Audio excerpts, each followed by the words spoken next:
It's good to have the beginning of Lent because we all need new beginnings. We put off a lot of things. We'll just wait till, the beginning of the new week, the beginning of a new year, the beginning of a new school year, even.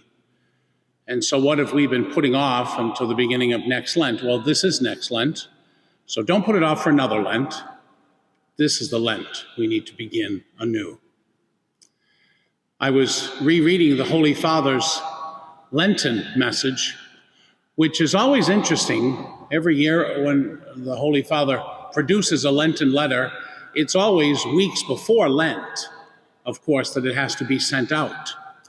And this year was no different, that the Holy Father in early February sent out his message for Lent.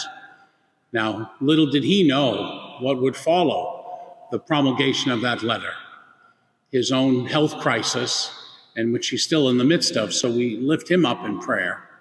But more to the point, the Holy Father's letter reminds us of three simple things, and this is the basis of his letter. The theme is, let us journey together in hope.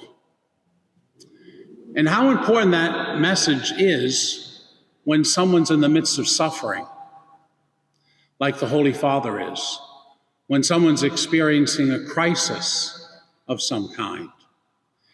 And the reason is because when we come face to face with suffering, which we will many times in our life, we can often feel and be overwhelmed even by the pointlessness of it. Like, what is this for? Why do I have to do this? Doesn't the gospel promise me a suffering-free life? And we can grow bitter towards God. We can find ourselves distancing ourselves from him.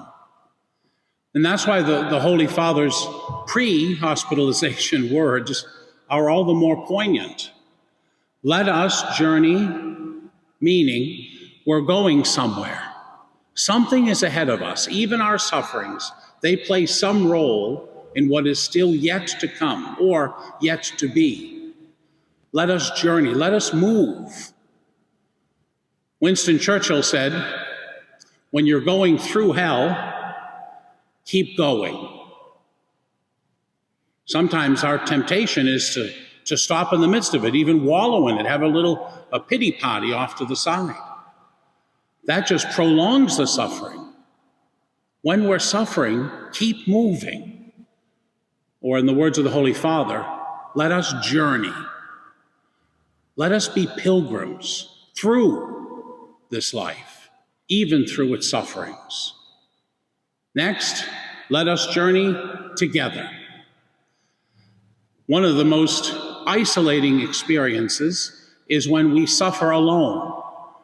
Times when we may have been in the hospital or even stuck to our own room and just feeling disconnected from people around us. No one reaches out, no one seems to care. That makes the burden of the suffering all the heavier. There's an old expression on the positive side. It says, a joy shared is a joy doubled. You spread joy to each other. Well, I think the reverse is true on the other side. A suffering shared is a suffering cut in half. When someone else is there with us, a visit to the hospital, a card, a call, it somehow lessens the weight of that burden. It makes us able to carry it with a little more verve and life because we're not alone. We're together with someone else. And this is the very nature of the Church herself, to remind us always that no matter what we're going through, whether it's a day of intense pain and agony or a day of overwhelming joy and exuberance, that we are always together with each other. Thirdly and finally, the Holy Father says, let us journey together in hope. Meaning we can be going in a direction, and that's important. We can be together, and that's important too. But most important of all is that we are journeying together in hope. We're heading towards something far greater than ourselves and even much more than we could ever imagine. With our small minds and tiny hearts, God has laid out before us an eternal bounty of his love. By hope, we seize that eternal reward.